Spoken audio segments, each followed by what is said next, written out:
Hey, welcome back to Dungeon Knife and Tool. Today we have two for you. I actually had these two now for about 5 or 6 days sitting there sealed in the box, which was driving me absolutely crazy. But I figured the best thing to do going forward is what we've never done, is open these on camera. So an unboxing, so to speak, and not for the reasons of doing an unboxing, for the reasons of let's see how good these are directly out of the box. Alright, I told you all previously I would open the knives off camera and I would use them for days at a time to make sure there was no problem. So I don't want to show anything or say it's a good knife until I do that. But we can always revisit that later. So today we have Eafengrow. One of my favorite brands, one of the best quality knives I've seen in the budget price range. Here we have the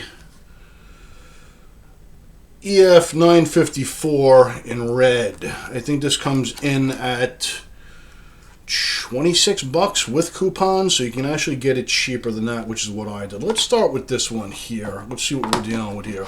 So sealed box, and also I'm noticing there's no logo on this one. And I'm noticing a lot of the knives are coming in the exact same box. Now, does that mean Eafengrow is building knives for other companies? Probably.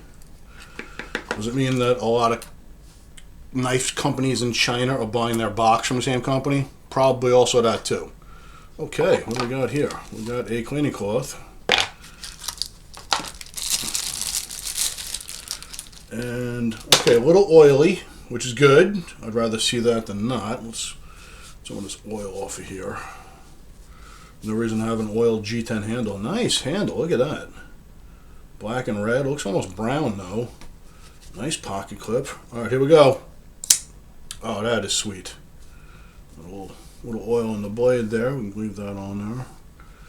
Take that off. Okay, so we got D2, as with most of the Eafengrow stuff. This thing is really nice. The quality of this thing is superb. A little jimping, you know, I like that. The handle feels really good. Really nice. This is going to be a daily carry. I can already see this is going to be in the EDC rotation. Look at the way they did. Oh yeah, the backspacer there. You got the steel liners. You got the G10 overlay. You got the lanyard hole right there through the liners and the backspacer there. And in true Eafengrow fashion, the action is fantastic. That is really nice. And as always, their liner locks are just cut in to the form of your finger. Like, it's just so buttery to use. I can't say a bad thing about Eafengrow. I knew these were going to be fantastic out of the box, so I kind of tricked you all maybe by doing an unboxing here, but you know. It's the truth though. These are just fantastic knives for, I mean, under $30. You can't beat that. So this is the EF954. This is an excellent choice, and you know, I see nothing wrong with this except that it might be too shiny. I'll carry it for a couple of days. We'll see how that works out. But also, there was an Eafengrow that I opened that I still love. Actually, I have it right here. This is the EF973, also at under $30, I believe. And this one, the pivot screw loosened only probably due to because of the size of this blade. Alright, so that's why I was carrying them for a couple of days or playing with them at night.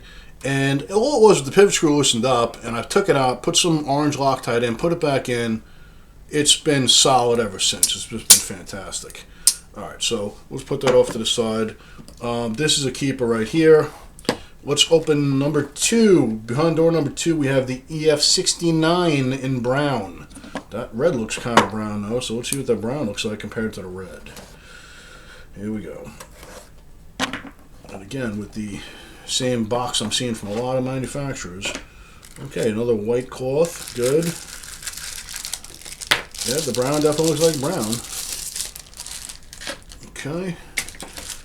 And we have, well, that's a big blade on this thing. Not as much oil. Alright, we got the the blue around the pivot there, which, whatever, it's fine. Brown and blue go together fine. These are great, the way they cut these in. Oh, look at the backspacer on this one. Oh, that is sweet. Is there no lanyard hole though on this? That's alright. Alright, here we go. Oh yeah. That is, again, just there. It's the action you expect from Eafengrow.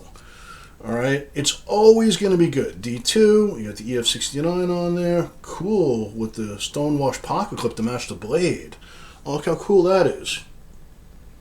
What a cool blade shape, man. It's almost like a notched cleaver or something. And it is cut out. It's like two blades in one. It's stepped down, so it's more slicier. Oh, man. Okay, I've never seen that.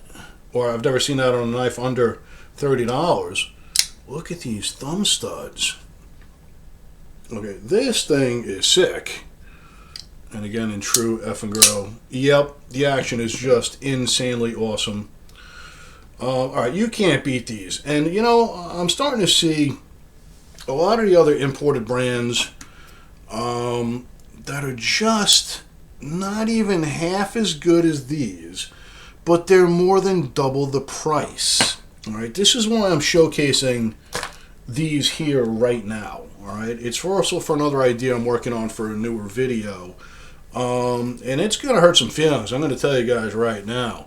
But now, the Eafengrows that I had, so such as this guy, and I don't know if you remember this early on the channel, this is the EF16, like a CEO style. They're all D2, and this was so impressive, I ended up getting this. This was so impressive, I dropped and got these two last week. These are new models now. This was a newer model as of a couple of months ago, and, you know, I love my burlap micarta.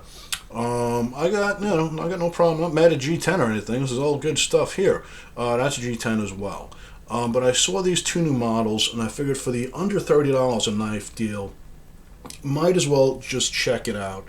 I knew they were going to be as good as these. As a little bonus knife, a little oil on this one too. This is also an Eafengrow. Alright, so this is more of a manual, like a very traditional Japanese style knife. I didn't expect much from this because it was $10. But the quality and this is just beautiful. I don't know what kind of wood that is. I haven't done any research on this yet, so we're going to do updates on all this stuff anyway. So, look how thick this thing is. It's got the big pins through it. All right, and again, it's like a very traditional Japanese folder. It's like a work tool. So when you hold your thumb there, that's how you're locking the blade open. So when you take your thumb off, okay, so just a very traditional little Japanese style knife there. But these two, I can't get over this. This might be my carry for tomorrow, actually. This might be Monday's carry right here. This one's very aggressive looking. All right, this is a much bigger knife. I don't love that the pocket clip's up there. You know, most of the time your pocket clip's going to be in that orientation there, but this is a different animal. This is a different thing. This is not the same as these other knives here. This is very aggressive looking. The blade is very aggressive. We have that channel on one side and not the other though. But the stepped blade like that with the notch up there, this is really wild stuff here. And I'm not even mad it doesn't have a lanyard hole because this is a different animal. This is different than these three here. I'll tell you that right now. This is more tactical. I mean, look at the beefiness of these thumb studs. Can we open it with the thumb studs? Yes, we can. All right. How about a slow roll? Yeah, it's a little. The indent, the detent, you can hear it. It's a little stiff. I mean, we just took this out of the box. This knife's never been opened and closed, as far as I can tell. And that's the other reason I was never doing these unboxings like that, because I wanted to break them in so they were nice and fast for the first time I showed you all. This one's super fast. They're all super fast right out of the box. This one, you know, I've been playing with this one for months. But that sound, do we get the same out of this one? Yeah. Now this is when I realized, so you can see This is a little beefier. This is the older EF16. It's got a little more meat on the metal there on that liner, but you can see they're both contoured exactly the same way. This is $20 if they're still available, and this is $26. This one's actually $24. I think that one's cheaper for some weird reason. You're getting a lot more knife for a little bit less money on there. The point again of this whole video here is there are way higher quality knives than some of these other imported brands from China. All right, we're going to talk more about that in another video. I have other knives from other very well-known companies that we're going to put up against these and see how they do. All right, that's it for now. Have a great day.